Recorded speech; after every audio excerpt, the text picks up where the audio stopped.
While you might watch a lot of Hallmark movies around Christmas time, you probably have noticed a lot of romance TV shows and movies that come out throughout February as well. And that's because it is the season of love and relationships. So to help us understand what makes a good match in this day and age, we brought you Denver's Cupid, the one and only Tony Smith. Yay, I'm so glad that you're here. Welcome. Thanks so much for having me. Yes, okay, so we're very glad that you're here, but you got to drop the credentials for us. Besides being happily married to this tall drink of water over here, what are your credentials for being the Cupid? Yeah, I started curating the arts for Cherry Creek Arts Festival for 18 years.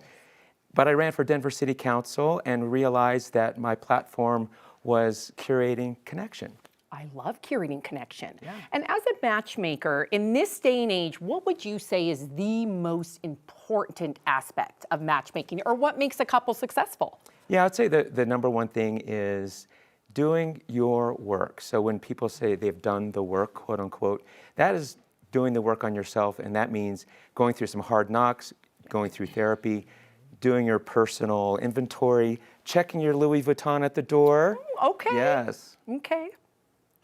I love Well, and things have really changed, right? From someone like Sam who's been married for a very long time. Like 20 years. Has it been 20 years? Let's see, 2010, but we met in 2004. Wow. So we've been together 20 years plus, but married about 15. It's a long time. I've been married for 2 years, met my husband on the apps, on Hinge. Like, things have changed. How do you tell people to navigate finding love in this day and age? Yeah, I think that, there is definitely swipe fatigue. And it's about doing things more in person and doing things organically. And my husband and I, who've been together 24 years. Hey now. We are celebrating 24 years, and we met playing volleyball. Aww. So organically, Yep. volleyball is something you have in common. But then also what's really, really important these days, it's not just about hobbies in common, but it's values. One of the biggest values that my husband and I have is justice. And so when you're looking for that person, yes, you're gonna have bowling in common and all these kinds of great things in common, but what are your values? And then it's also about being intentional when you're dating, and it's kind of a cool new thing to talk about your personal intentions.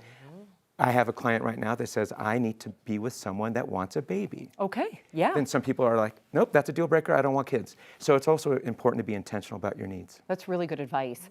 When it comes to people wanting a connection, do you find with some of your clients that they may compare what they think the expectation should be, whether it's TV, social media, movies? How do you advise them? Yeah, I think that the number one thing is people, doing the work on themselves and figuring out exactly what they're made of, what their past has been about, any kind of patterns that they might have gone through. But it's doing that internal work. Do you find it's hard? I mean, this was our whole or I guess it was the part of last year where Love is Blind was in Denver, and so dating was much a hot topic.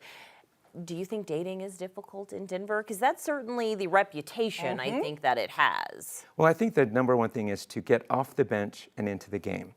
I think if you are just at home watching all your shows and you're playing your video games, Right. You're not in the game. So I think that's what I love about Denver is that there are so many opportunities to get out there.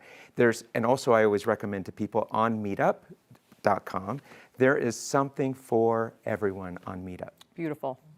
Put yourself out there. Yep. Yeah. Tony, thank you. Thank you so much.